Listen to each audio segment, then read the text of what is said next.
دوستو السلام علیکم، آداب۔ میں جاوید جمال الدین اردو اخبارات کی جھلکیاں لے کر حاضر ہوں۔ ممبئی سے شائع ہونے والے بیشتر اخبارات کے صفحہ اول ایک جیسا نظر آتا ہے۔ خواتین کے جنسی استحصال پر می ٹو مہم کی زد میں فلم اسٹار الوک ناتھ کے ساتھ ساتھ ایم جے اکبر مرکزی وزیر بھی دلدل میں دھس گئے ہیں۔ حکومت خاموش ہے اور اکبر بھی چپی سادھے ہوئے ہیں۔ روزنامہ اردو ٹائمز میں بیڈمنٹن اسٹار جوالا گٹا کا بیان شائع ہوا ہے کہ ایک افسر نے برباد کر دیا میرا مستقبل۔ انہوں نے کہا کہ جنسی استحصال نہیں، ذہنی استحصال تھا۔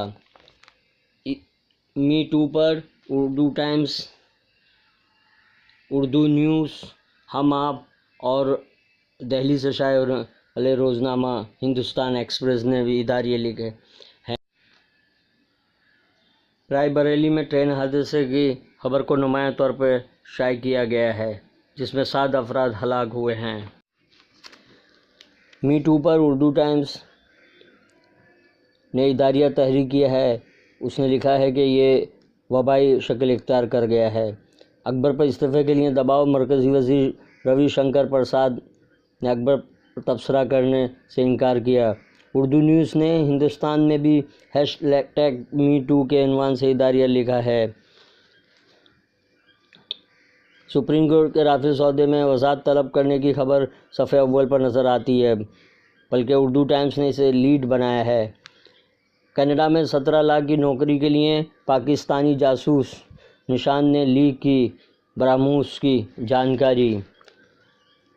گجرات شمالی ہند کے باشندوں کی نقل مکانی سے تاجر پریشان۔ اس خبر کو نمایاں طور پر سبھی اخبارات نے شائع کیا ہے۔ روزنامہ انقلاب نے ان کی تعداد 60,000 بتائی ہے، جو کہ گجرات سے فرار ہونے پر مجبور ہیں۔ ریاستی حقوق انسانی کمیشن نے ڈی جی پی اور چیف سیکرٹری سے جواب طلب کیا ہے۔ انقلاب کی خبر ہے کہ مودی نے 4 سال میں تشہیر پر 5,000 کروڑ روپے خرچ کیے، جبکہ یو پی اے حکومت نے 2004 سے 2014 تک صرف 2,685 روپے خرچ کیے تھے۔ روزنامہ سیاست حیدرآباد نے گجرات میں ہندی بولنے والوں پر حملے کے عنوان سے اداریہ تحریر کیا ہے کہ گجرات میں شمالی ہند کے باشندوں کو خوف و ہراس کا سامنا ہے اور اپنے سیاسی مفادات کو ترجیح دے کر نفرت پھیلانے کا کام جاری ہے۔ روزنامہ انقلاب نے بھی گجرات سے انخلا اور بے روزگاری پر اداریہ لکھا ہے۔ روہنگیا قتل کی رپورٹ عالمی عدالت میں پیش کرنے کا مطالبہ۔ اقوام متحدہ کی سفیر برائے انسانی حقوق ینگی لی کی اپیل۔ ہندوستان میں روہنگیا کے آدھار کارڈ منسوخ کرنے کا حکم۔ روہنگیا کی فریاد، ہم میانمار جا کر مرنا نہیں چاہتے ہیں، ممبئی اردو نیوز کی اہم خبر ہے۔ ایک خبر ہے کہ گروگرام میں نوراتری کے موقع پر ہندو شدت پسندوں نے گوشت کی دکانیں بند کرا دی ہیں، پولیس کا رویہ نرم۔ روزنامہ ممبئی اردو نیوز کی لیڈ خبر ہے۔ اقلیتوں کے ریزرویشن کے خلاف امت شاہ کی زہر افشانی۔ سنگل باکس کی خبر میں کہا گیا ہے کہ انہوں نے کہا کہ اقلیتوں کو 12% ریزرویشن دینے سے BC طبقات کے مفادات پر اثر پڑے گا۔ مسلمانوں کے ساتھ امتیازی سلوک کے خلاف 13 اکتوبر کو ملک گیر سطح پر یوم مزاحمت منانے کا اعلان عامر ادریسی نے کیا ہے، جو کہ اس مہم کے کوآرڈینیٹر ہیں۔ اداکار پریتی زنٹا کے ساتھ چھیڑ چھاڑ کے معاملے میں نیس واڈیا کے خلاف مقدمہ ہائی کورٹ سے خارج۔ روزنامہ ہم آپ نے مذہب کی بنیاد پر درسگاہ میں تفریق۔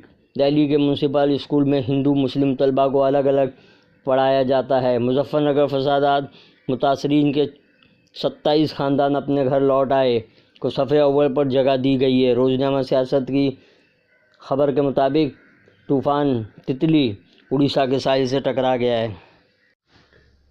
دوستو ہم آخر میں امریکہ سے ایک درد بھرا خط پڑھ کر سنائیں گے اور ووٹر لسٹ میں نام شامل کرنے کے سلسلے میں اسکرین پہ ایک اپیل آپ کو نظر آئے گی۔ دوستو آج معروف اداکار امیتابھ بچن کی سالگرہ ہے۔ کل 10 اکتوبر کو اداکارہ ریکھا نے سالگرہ منائی تھی۔ ریکھا نے اپنے 5 عشرے کے طویل فلمی سفر میں 175 فلموں میں اداکاری کا ظہور دکھایا۔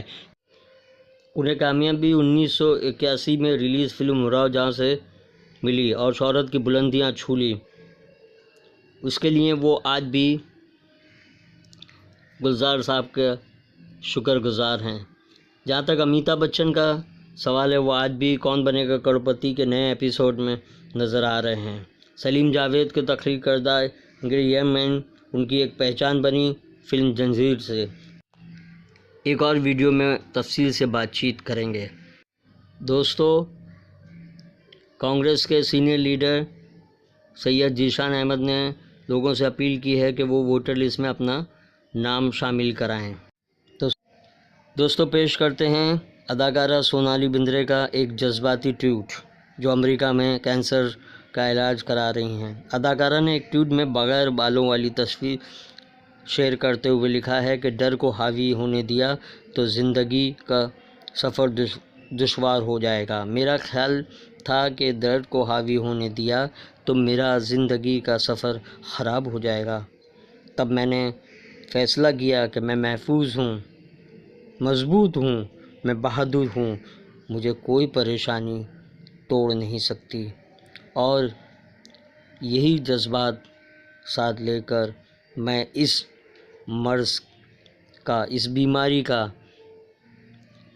ایک حوصلے کے ساتھ مقابلہ کر رہی ہوں۔